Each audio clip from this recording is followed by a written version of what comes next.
আসসালামু আলাইকুম। নতুন আরও একটি ভিডিওতে আপনাকে স্বাগতম। আমরা আজকে যে বিষয়টি নিয়ে কথা বলবো তা হলো কোয়েল পাখি পালতে কত টাকা লাগে এবং কি লাগে। তো এই বিষয়টি জানতে হলে পুরো ভিডিওটি দেখতে থাকুন, টেনে টেনে দেখবেন না, এতে করে অনেক কিছু মিস করে দিতে পারেন। ছোট্ট একটি ভিডিও, আশা করি উপকৃত হবেন। যদি ভালো লাগে সবার সাথে শেয়ার করতে পারেন, চ্যানেলটি সাবস্ক্রাইব করে নেবেন, একটা লাইক করে দেবেন। আপনাদের যাদের কোয়েল পাখির বাচ্চা লাগবে আমার সাথে যোগাযোগ করতে পারেন।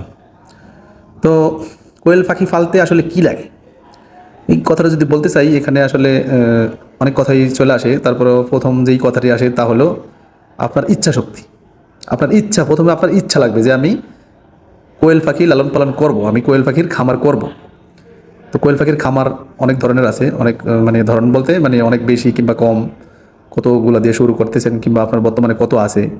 অনেক বড় ছোটো খামার থাকে না।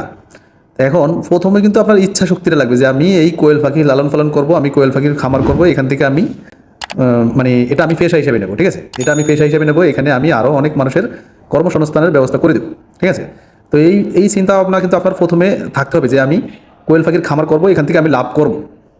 আপনি যদি এটা মানে নিশ্চিত করে নিতে পারেন, এটা যদি আপনার মনোবল মানে ধরে নিতে পারেন, আপনার মনে যদি আটকে নিতে পারেন, তাহলে অবশ্যই আপনি কোয়েল পাখির খামার করতে পারবেন, কোয়েল পাখি লালন পালন করতে পারবেন। ঠিক আছে, হঠাৎ দেখা যাচ্ছে আপনি একজনের কাছে শুনলেন কোয়েল পাখিতে লাভ আছে, হুট করে আপনি মনে করেন না নিয়ে চলে আসলেন, নিয়ে চলে আসে মনে করেন না বিভিন্ন দেখলেন সমস্যা, হুট করে ছেড়ে দিলেন, বিক্রি করে দিলেন, জবাই করে খেয়ে ফেললেন। ওটা কিন্তু আসলে হবে না। আপনাকে আপনি যেই মাধ্যমেই কোয়েল পাখির সন্ধান পাইছেন, দেখছেন কারো কাছে, আপনার বাড়ির পাশে কিংবা আপনার বন্ধু দেখছেন, দেখে আপনি নিজে হুট করে নিয়ে আসলেন, কিছু জানলেন না, বুঝলেন না, আপনি প্রথমে তাদের কাছে যাবেন, বিভিন্ন খামার ভিজিট করবেন। আপনার বাড়ির আশেপাশে কিংবা ভাই বন্ধু যাদেরই আছে ছোটো বড়ো যাই হোক, আপনি ওখানে গিয়ে যোগাযোগ করবেন, তাদের সাথে কথা বলবেন, কিছু সুবিধা অসুবিধার বিষয় বুঝতে পারবেন তখন।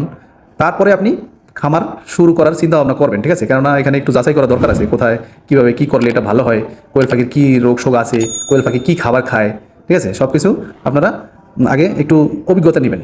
হ্যাঁ, কিছু অভিজ্ঞতা আপনারা ভিডিওর মাধ্যমে পেয়ে যাবেন, বিভিন্ন ইউটিউব ফেসবুকের মাধ্যমে পেয়ে যাবেন, কিন্তু বাস্তব কিছু অভিজ্ঞতাও দরকার আছে। যদিও কোয়েল পাখির রোগ শোক খুবই কম, যদি আপনি ঠিকমতো ম্যানেজমেন্ট করতে পারেন, খাবার ম্যানেজমেন্ট, ওষুধ ম্যানেজমেন্ট, তারপরে খামার ম্যানেজমেন্টগুলো ঠিকমতো করতে পারেন, খুব বেশিটা রোগ শোক নাই। তারপরেও আপনি প্রথম যেহেতু শুরু করবেন, তো এখন আপনি তো প্রথমেই তো চিন্তা ভাবনা করেই নিয়েছেন, মনের মধ্যে গেঁথে নিয়েছেন যে আপনি কোয়েল পাখি, আপনার ইচ্ছা শক্তি আপনার আছে। তারপরে এখানে কতগুলা দিয়ে শুরু করবেন, আমি যেটা মনে করি, আর কতগুলো আর হইলো এখানে কী দিয়ে কোন পাখি দিয়ে শুরু করবেন। ঠিক আছে, অবশ্যই মেয়ে পাখি আপনার দরকার। যদি আপনি রানিং ডিম পাড়া নিতে চান, তাহলে অনেকগুলো টাকা ইনভেস্টার বিষয়ে যেহেতু আসছে এখানে, কত টাকা লাগে সেই বিষয়টা দরকার। এখন মেয়ে পাখি ডিম পাড়া পাখি নিলে কিন্তু ইনভেস্টটা বেশি লেগে যাবে, আমি ওইদিকে যাবো না। যদিও ওটা করলে ইনস্ট্যান্ট মনে ডিম পাওয়া যায়, মনে আনন্দ থাকে, কিন্তু ওটা তো আপনি ভবিষ্যৎ চিন্তা ভাবনা করে করতেছেন, তাই না? ওই আনন্দের কাজ দরকার নেই, এখানে বাস্তব অভিজ্ঞতা দরকার এবং এখান থেকে আপনি লাভ তুলে আনবেন। ঠিক আছে, এখানে অভিজ্ঞতা আপনার দরকার আছে। তাহলে ইনভেস্টও আপনি কম করে করবেন প্রথমে, যেহেতু আপনি ধরেন স্টুডেন্ট কিংবা আপনি অন্য কোনো কর্মর সাথে জড়িত আছেন, এখানে আপনি ফুল টাইম সময় দিতে পারবেন না। এই জন্য আপনি কম করে শুরু করবেন এবং অল্প টাকার মধ্যে শুরু করবেন। আপনার মনে ইচ্ছা আছে, আপনি এটা করবেন। এখন আপনি, আমার মনে হয় যেটা ডিম পাড়া কিংবা অল্প কয়েকদিনের মধ্যে ডিম দেবে ওরকম নিতে গেলে টাকাটা একটু বেশি পড়ে যায়, যেহেতু আপনি স্টুডেন্ট কিংবা আপনি এখনও ওইভাবে কর্ম ভালো কিছু নাই, ছোটো মোটো কিছু করতেছেন, কিন্তু আপনার ইচ্ছা শক্তি আছে যে আপনি কোয়েল পাখির খামার করবেন। আপনি বাচ্চা নিতে পারেন, একদিনের বাচ্চা, কিন্তু ওটাতে যদিও ইনভেস্ট একেবারেই কম, মাত্র 8-10 টাকাই এখন বাচ্চা পাওয়া যায়, কিন্তু ওটা রিস্ক আছে, যেহেতু আপনি এখনও নতুন শুরুই করবেন, ওটাতে রিস্ক আছে। কারণ ওখানে ওষুধ ম্যানেজমেন্টগুলো বোর্ডিংটা ঠিকমতো না করতে পারলে অনেকটা ধরা খাওয়ার সম্ভাবনা থাকে। আমার মনে হয় যেটা সবচেয়ে ভালো হয়, বোর্ডিং কমপ্লিট বাচ্চা নেবেন। সেটা কত দিনের? 12 হইতে 15 দিনের বাচ্চা নেবেন আপনি। 100 বাচ্চা নেবেন, কত টাকা করে নেবে? এখানে সর্বোচ্চ হলে বর্তমান বাজারে 25 টাকা হলেই পাওয়া যাবে। তো এই বাচ্চাটা যদি আপনি নেন, ধরেন 15 দিনের বাচ্চা নিলেন 25 টাকা করে, 100 বাচ্চা নেবেন, তাহলে কত টাকা লাগবে? এখানে টাকা লাগবে আপনার 2,500 টাকার মতো লাগতে পারে। এখানে অবশ্য মেয়ে ছেলে একই, আপনি অ্যাভারেজ পাবেন, কোনো সমস্যা নেই। এখান থেকে আপনি এটাকে লালন পালন করার মানে কিছু অভিজ্ঞতা দরকার, ঠিক না? এটা দিয়ে হয়ে যাবে। এখন তার আগে তো অবশ্য আপনার একটা ঘর দরকার। এই ঘর নিয়ে আসলে অনেকে টেনশন করে যায়, 100 পাখি পালবেন, এখানে তেমন কিছুই না, যে কোনো একটা কিছুর মধ্যে 100 পাখি পালন করা যায়, ঠিক না? একবারে মানে আপনার ঘরে যেই জিনিসগুলো আছে, বিভিন্ন মশারি, নেট, টিন, কাঠ, বাঁশ, যে কোনো একটা কিছু দিয়ে আপনি একটা ছোট্ট মোট্ট কিছু বানিয়ে নিতে পারেন। 100 পাখির জন্য খুব বেশি জায়গা লাগেই না। যদি খাসা সিস্টেম করে নিতে পারেন, তাহলে তো একতলা দুতলা মনে করেন না, একেবারে সিম্পল একটা জায়গার মধ্যে মাত্র দেখবেন যে আপনি 3 ফিট বাই 2 ফিট একটা জায়গা হইলেই আপনি এরকম 2-3 তলা মানে যদি করে নেন, তাহলে কোনো সমস্যা নেই। আর যদি মনে করেন যে না, আমি শুধু কাঠ দিয়ে, নেট দিয়ে, মানে মশারি টশারি দিয়ে অথবা জাল দিয়ে শুধু করে নেব, তাও কত 4 ফিট বাই 3 ফিট হইলেই একটা জায়গা না।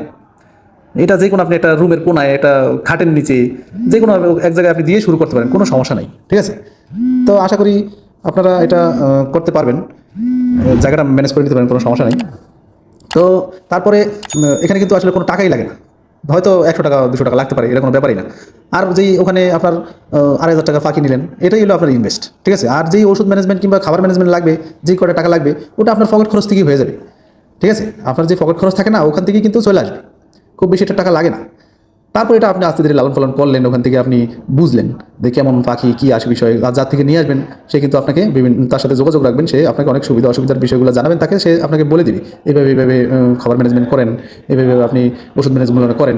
আর আপনি তো খামার শুরু করার আগে অবশ্যই কিছু খামার ভিজিট করছেন কিংবা ইউটিউব দেখছেন, আপনি ওখান থেকে কিছু অভিজ্ঞতা অর্জন করছেন, ঠিক না। তো আশা করি এই সব বিষয়গুলো যদি আপনি নিয়ে আগান, 100 ফাঁকি দিয়ে প্রথমে শুরু করেন, তাহলে আপনি লসের সম্মুখীন হবেন না। এবং এই কোয়েল ফাঁকির ভিতরে কী আছে না আছে, খামারের ম্যানেজমেন্ট কীভাবে করা লাগে, কীভাবে ওষুধ ম্যানেজমেন্ট করা লাগে, সব কিছু আপনি এখান থেকেই অভিজ্ঞতা হয়ে যাবেন। তারপরে গিয়ে আপনি 500, 1000, 2000 দিয়ে শুরু করেন, কোনো সমস্যা নাই। তখন আপনি চাইলে বাচ্চা দিয়েও শুরু করতে পারবেন, ঠিক আছে। সবচেয়ে কম ইনভেস্টটা কিন্তু লাগে বাচ্চা দিয়ে শুরু করলে, তবে একটু রিস্ক থাকে। তো আপনি যে এই সময় এই অভিজ্ঞতাগুলো হয়ে যাবে, তখন আপনার বাচ্চা দিয়ে শুরু করার কোনো সমস্যা হবে না, তখন আপনি খামার বড় করে করতে পারবেন। তো প্রথমেই যেটা আসলে বললাম সেটা হলো আপনার ইচ্ছা শক্তি। আপনার ইচ্ছা শক্তি প্রথমে লাগবে, যে কোনো খামার, শুধু কোয়েল পাখির খামার না, যে কোনো কাজ, যে কোনো খামার, আপনার প্রথমেই ইচ্ছা শক্তি লাগবে যে হ্যাঁ এটা আমি করবো, এটা আমি পারবো, এটা আমি পারবো, এটা আমাকে পারতেই হবে, ঠিক আছে। প্রথমে ছোটো করে শুরু করেন, তারপরে ইনশাআল্লাহ এক সময় আপনি এটাকেই বড় করে তুলতে পারবেন। আপনি নিজে কাজ করবেন, আপনার কয়েকজন কর্মচারী মানে মানুষকে নিয়ে আপনি কাজ করাতে পারবেন, কয়েকজন মানুষকে চাকরি দিতে পারবেন, তারাও এখান থেকে শিখবে, শিখে তারাও নিজে এক সময় খামার করবে। এতে করে আমরা আসলে আগিয়ে যাব, আমাদের দেশ আগিয়ে যাবে। আমরা সবাই যার যার কর্ম সে ঠিকমতো চালাতে পারবো, সবার সংসার ভালো চলবে, সবাই শান্তিতে থাকবো, ঠিক আছে। তো আসলে এই বিষয়গুলো আপনারা একটু ফলো করলে ছোটো থেকে বড় হওয়ার চিন্তা ভাবনা করেন, হ্যাঁ, হুট করে বড় হওয়ার চিন্তা ভাবনা করবেন না কখনো, তাহলে কিন্তু ধরাই খাওয়ার সম্ভাবনা বেশি থাকে, হ্যাঁ। তো সবার শেষে যারা আমার কাছ থেকে পাখি নিতে চান, অবশ্যই আমার নাম্বার দেওয়া থাকবে, আপনি ফোন দিতে পারেন। আমার খামার চাঁদপুর সদর বাবুরহাট, হ্যাঁ। তো কেউ চাইলে আমার খামার ভিজিট করে এসে নিয়ে যেতে পারেন, কেউ চাইলে ট্রান্সপোর্টের মাধ্যমে আমি পাঠিয়ে দেবো, আপনারা যদি অর্ডার কনফার্ম করেন।